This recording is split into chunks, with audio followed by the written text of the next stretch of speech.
Yes. We're on to you.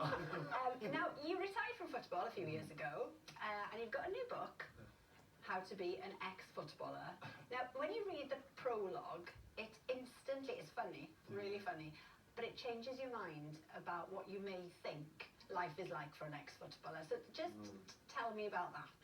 Well, yeah, the first book I did was taking you inside the wonderful, weird world of being a footballer, and then obviously this one, since I've retired, most people think you go into punditry or you do coaching badges, or but there's so many jobs that players have got into that I found out. I interviewed loads of ex-players and found some incredible things, you know, like the people doing acting. There's Ian Dazoo, who's a centre-half who played for Portsmouth and Wigan. I played against him. He is a detective in Holland now, in the narcotics division. So he's hunting drug lords around Holland. And he was just a centre-half I used to play against. Like, mad. Wow. Actors, obviously, we know Vinnie Jones, but like Frank Leboeuf, I remember, you might not know him, but he was a centre-half that played for Chelsea, French centre-half. I used to go and watch him. And I was watching, it was at the cinema one day with watching The Theory of Everything, you know, the film. Oh, yeah, yeah. Obviously, Hollywood film. And I said, that's Frank Leboeuf. And Ab was like, don't care. And I can proceed to, I said, definitely is. And she says, again, I don't care. And then we proceeded to watch the film. And then, yeah, I made her wait till the end credits. And it wasn't. But she didn't care. Now, you draw on your own experiences and you spoke to other footballers, as you say.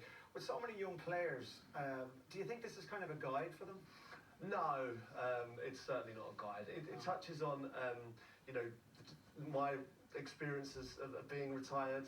Because you do this thing all your life since you're a kid, and then you go straight into it at 16. I retired at 38. That's 22 years of doing it every single day, and all of a sudden that stops, and it becomes quite scary. You're in the real world. You know, you've had people doing things for you your whole life, and then that ends. And you know, as much as I like Lorraine and This Morning, I didn't want to be sitting there like all the time watching these programs. You know, I wanted to be out doing things, so I did my coaching badges while I was still playing, and I did the book and the podcast, and they just took off, and I found myself in that. But obviously it's not all about me. It was about lots of other players and what they go into as well. Yeah, and you talk in the book about the fact that lots of footballers who, you know, they leave the game and they're in financial dire straits, really, aren't they? 40% of them end up bankrupt.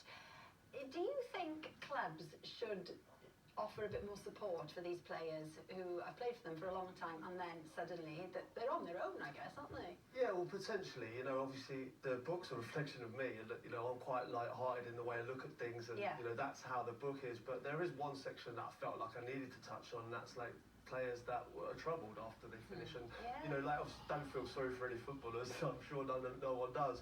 But you know, the Premier League players are paid very highly. But I'm thinking of like League Two players maybe that haven't got the profile or, you know, the ability to go straight into something.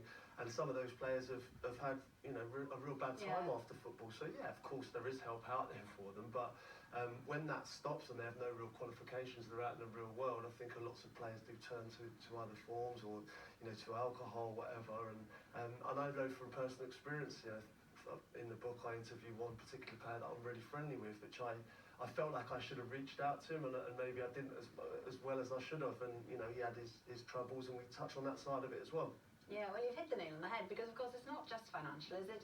It's mental as well, you know, because you're not prepared for a world without football in it. Just tell me about the first Monday, because you talk about the first Monday. So after you finish playing, you go on holiday, that's the easy bit, and then it comes to Monday, where you should be training. How did your first Monday look, and what did you think you were going to do at that point? Honestly, like, when I retired, I thought, you know, I can't wait to go on holiday when you know, during the season. Christmases, you know, we don't have a Christmas, so I was thinking, oh, I'll have a lovely Christmas with the family. But you do those things sort of once, and then you're like, whoa, I don't have any structure now. Like, it was so structured my whole life, and then that's gone, and you do find yourself at a bit of a loose end. And like, I'm very blessed. I've thrown myself into other activities that keep me quite busy, but there's plenty of players that haven't. Your former England teammates like Frank Lampard and Steven Gerrard are Premiership managers now. And you talked about you went and did your training badges. Why haven't you taken that any further? I'll be honest with you, like, I just fell into what I'm doing now. Like, I did my coaching badges, and you know, Steven Gerrard and Frank Lampard and the players that Scott Parker, players I played with that are now in management, it's great for them. But I did my badges and I thought I might go down that route, but I did the book and I did the podcast that I do, and they just went mad. And none of my journey now has been planned. I'm just doing things that I know I'm in a fortunate position, but I'm doing things because I enjoy them. Yeah. And I'm hoping that comes across, and people seem to be enjoying it. So as long may that continue. But you know, when it doesn't, you know, I'll do one. Thank you so much. Thanks a million, Peter. It's a really brilliant read. How to Be an Ex-Footballer is out today. It's very, very funny. Yeah. Okay, so see you with